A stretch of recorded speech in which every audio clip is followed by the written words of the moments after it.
여러분 안녕하십니까, 우수근입니다. 네, 오래간만에 뵙습니다. 아유, 이 유튜브 재개하기가 참 쉽지 않네요. 하지만 2025년 1월부터는 본격적으로 하기 위해서 2024년 12월 이 한 달을 시험기간으로 여기면서 한두 개 더 올릴 수 있도록 하겠습니다. 먼저 다이빙 주한 중국 차기 대사로서 다이빙시를 중국 정부에서 내정을 했는데, 중국 정부에서 이 다이빙시를 주한 중국 대사로 내정한 이유는, 속내는 무엇일까? 그것에 대해서 한번 속 시원히 또 알려드릴까 합니다. 제가 하는 것은 우리 사회에서 잘 모르는 혹은 잘못 알려진 중국 관련된 혹은 일본 관련된 정보라든가 내용을 여러분들에게 정확하게 공개하는 것이지 않습니까? 그런 측면에서 중국이 다이빙시를 내정한 이유는 과연 무엇일까? 우리 사회에서는 잘 모르고 또 오해하는 그런 면도 있는 것 같아서 그것을 불식시켜서 전달해 드릴까 합니다.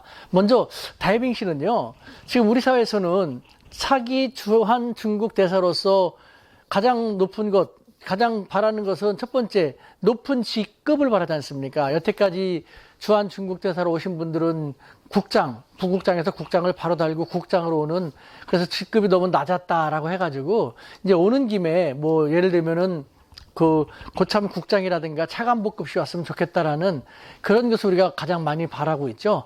그리고 당연히 그 다음에는 한반도 통으로서 한국어도 잘하고 한국을 잘 아는 그런 사람들이 왔으면 좋겠다라는 그런 것입니다. 그런데 이것이 우리는 아무렇지 않게 얘기하지만 중국 측의 입장에서 바라볼 때는요, 양립하기가 쉽지 않은 그런 측면도 있는 것이죠. 그 결과 다이빙시가 내정된 것인데, 즉 지금 중국 외교부, 제가 파악하기로는 중국 외교부 내의 인적 자원을 보면요, 어느 정도의 연령, 그러니까 지금 우리가 말하는 고참 국장이라든가 차관복급시에 될 수 있는 그 정도 연령이면서 한반도 통으로서 한국어도 잘 알고 한국에 대해서 잘 아는 그런 분들을 찾기가 쉽지 않은 게 사정입니다. 그래서 애를 많이 먹었죠. 찾느라고 중국 외교부에서도 시간이 많이 걸렸던 것이죠. 그 결과 나온 것이 다이빙시입니다. 그러면 어떤 고려를 한 것이냐? 먼저 다이빙시는요, 중국 외교부에서는요, 중국 외교관들의 꽃 중에 꽃, 많은 사람들이 가고 싶어 하는 알짜배기 외교관 자리가 UN 대표부 자리라고 합니다. 근데 다이빙시는 지금 중국의 주 UN 대표부의 부대사, 우리하고 좀 직급이 다른데, 우리는 대사가 UN 대표부의 대사인데, 중국 같은 경우는 UN 대표부의 대표가 있습니다. 차관급이 있고, 그 밑에 이제 부대표가 있는데, 몇 명 있는데, 부대표 중에, 이 부대표들도 대사입니다. 정식 대사. 이 다이빙시는 이 UN 대표부의 부대사이면서 정식 대사인, 고참 국장급이 정식 대사인 사람인 것이죠.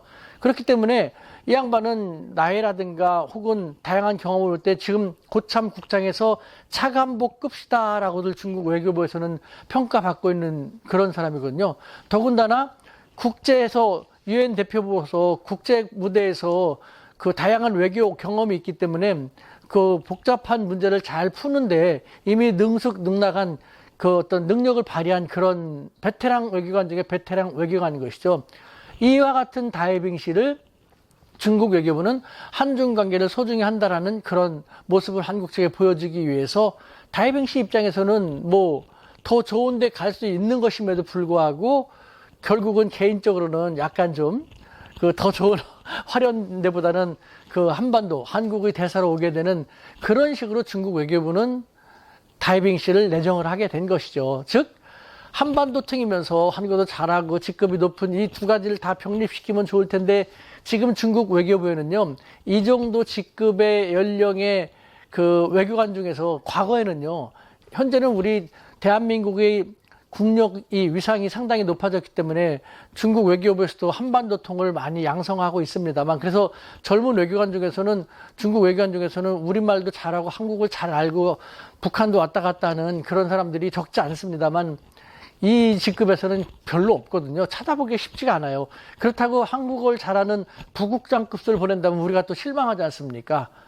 그렇기 때문에 결국은 어쩔 수 없이 두 가지 다 양립할 수는 없지만 그 중에서도 가장 베스트를 취한다는 것이 베테랑 중에 베테랑 외교관을 한국 대사로 보내게 됐다. 그것은 곧 한중 관계를 좋게 중국도 갖고 가고 싶다라는 그것을 보여주는 시그널인 것이죠. 따라서 우리는 이 사람 또 차관복급도 아니고 한국어도 못하는 사람을 보냈네, 저 한국을 홀대하는 것이냐라는 식으로 오해를 하지 마시고 이 새로운 분, 다양한 경험이 있는 베테랑 외교관과 더불어서 한중 관계가 새로운 차원으로 들어가는 그런 새로운 시대를 적극적으로 만들어 나가는 것은 어떨까 하는 그런 생각이 듭니다. 이와 같은 내용을 앞으로도 계속해서 잘 전달하도록 하겠습니다. 반갑습니다, 여러분. 자주 만나겠습니다.